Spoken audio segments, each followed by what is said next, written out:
സ്നേഹമുള്ളവരെ, നാളെ നമ്മൾ പെന്തക്കോസ്താ തിരുനാൾ ആഘോഷിക്കുകയാണല്ലോ.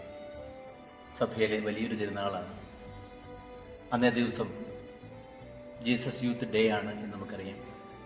ആഗോള വ്യാപകമായി ജീസസ് യൂത്ത് പുനഃസമർപ്പണം നടത്തുന്ന ഒരു ദിവസമാണല്ലോ. നമ്മുടെ ജീവിതത്തിലെ വളരെ പ്രധാനപ്പെട്ട ഒരു ദിവസമാണ്. സമർപ്പണത്തിൻ്റെയും പുനഃസമർപ്പണത്തിൻ്റെയും പ്രാധാന്യം നമുക്ക് എല്ലാവർക്കും അറിയാമല്ലോ. ദൈവനാമത്തിൽ നമ്മൾ നമ്മളെ തന്നെ ദൈവത്തിന്, സഭയ്ക്ക്, അതുപോലെ ജീസസ് യൂത്ത് മൂവ്മെൻറ്റിന് സമർപ്പിക്കുകയാണ്.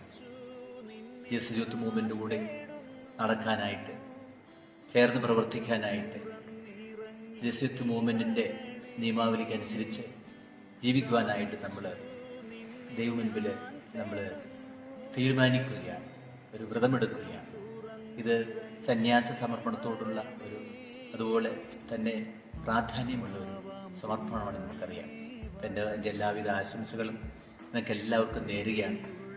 അപ്പോൾ അതിന് സഹായിക്കുന്ന ഒരു 16 കൊച്ചു സന്ദേശങ്ങളാണ് നമ്മൾ ഈ ദിവസങ്ങളിൽ കണ്ടത്. ഒത്തിരി സന്തോഷം. നമ്മൾ അവസാനമായിട്ട് സന്ദേശമാണ് ഇന്ന്.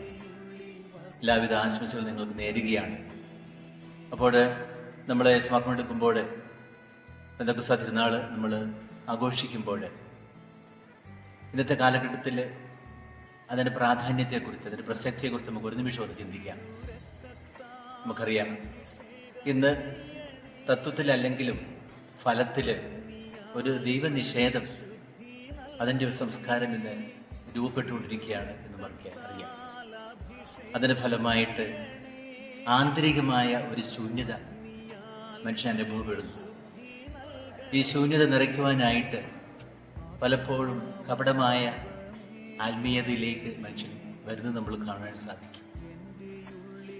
വിശുദ്ധ ജോൺ പോൾ രണ്ടാമൻ മാർപ്പാപ്പ ഇന്നത്തെ കാലഘട്ടത്തെ സൂചിപ്പിക്കുന്നത് ഒരു മരണസംസ്കാരത്തിലേക്ക് മനുഷ്യൻ നീങ്ങുകയാണ് എന്നുള്ളതാണ്. മനുഷ്യൻ്റെ പ്രാധാന്യം കൊടുക്കുന്നത് പലപ്പോഴും സ്വത്ത് സമ്പാദനത്തിനും അതുപോലെ സ്വയ ആരാധനയ്ക്കും സുഖഭോഗങ്ങൾക്കുമുള്ള ഒരു ത്വര ഇന്ന് മനുഷ്യനിൽ നമ്മൾ കാണുന്നുണ്ട്. അതിൻ്റെ ഫലമായിട്ട് കുടുംബ ബന്ധങ്ങൾ തകരുന്നതും മനുഷ്യൻ്റെ മാഹാത്മ്യത്തെ കയ്യേറ്റം ചെയ്യുന്നതൊക്കെ നമുക്ക് കാണുവാൻ സാധിക്കും. ഈ തരുണത്തിൽ പെന്തക്കോസ്താ തിരുനാൾ ആഘോഷിക്കുമ്പോൾ നമുക്ക് ആദിമ സഭയിലുണ്ടായിരുന്ന പെന്തക്കോസ്തയെക്കുറിച്ച് നമുക്ക് ചിന്തിക്കാം. ആ പെന്തക്കോസ്താ അനുഭവം അവർക്കൊരു പരിശുദ്ധാത്മാവിൻ്റെ സ്നാനമായിട്ട് അവർക്ക് അനുഭവപ്പെട്ടു. പരിശുദ്ധാത്മാവിൽ അവർ പൂരിതരായി. ദൈവസ്നേഹം അവർക്കൊരു അനുഭവമായിട്ട് മാറി. അങ്ങനെ അവർ പുതിയ വ്യക്തികളായിട്ട് മാറി. അതുപോലെ നാമും ഈ പെന്തക്കോസ്താ ആഘോഷങ്ങളിലൂടെ പുതിയ വ്യക്തികളായിട്ട് നമുക്ക് മാറാനായിട്ട് സാധിക്കും.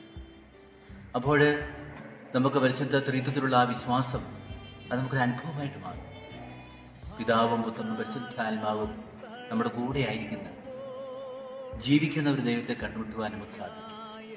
അങ്ങനെ പരിശുദ്ധ ത്രിത്വം നമ്മിൽ വസിക്കുമ്പോൾ, അല്ലെങ്കിൽ നാം പരിശുദ്ധ ത്രിത്വത്തിൽ വസിക്കുമ്പോൾ, നമുക്ക് ഓരോ നിമിഷവും ഒരു മാനസാന്തരത്തിലേക്ക്, ഒരു നവീകരണത്തിലേക്ക്, ഒരു പുതിയ വ്യക്തിത്വത്തിലേക്ക് വരുവാനായിട്ട് സാധിക്കും. അപ്പോൾ നമ്മുടെ ജീവിതം മുഴുവൻ ഒരു ആരാധനയായിട്ട്, ജീവിതം മുഴുവൻ ഒരു സ്തുതിയായിട്ട് ദൈവത്തെ സമർപ്പിക്കുവാൻ സാധിക്കും.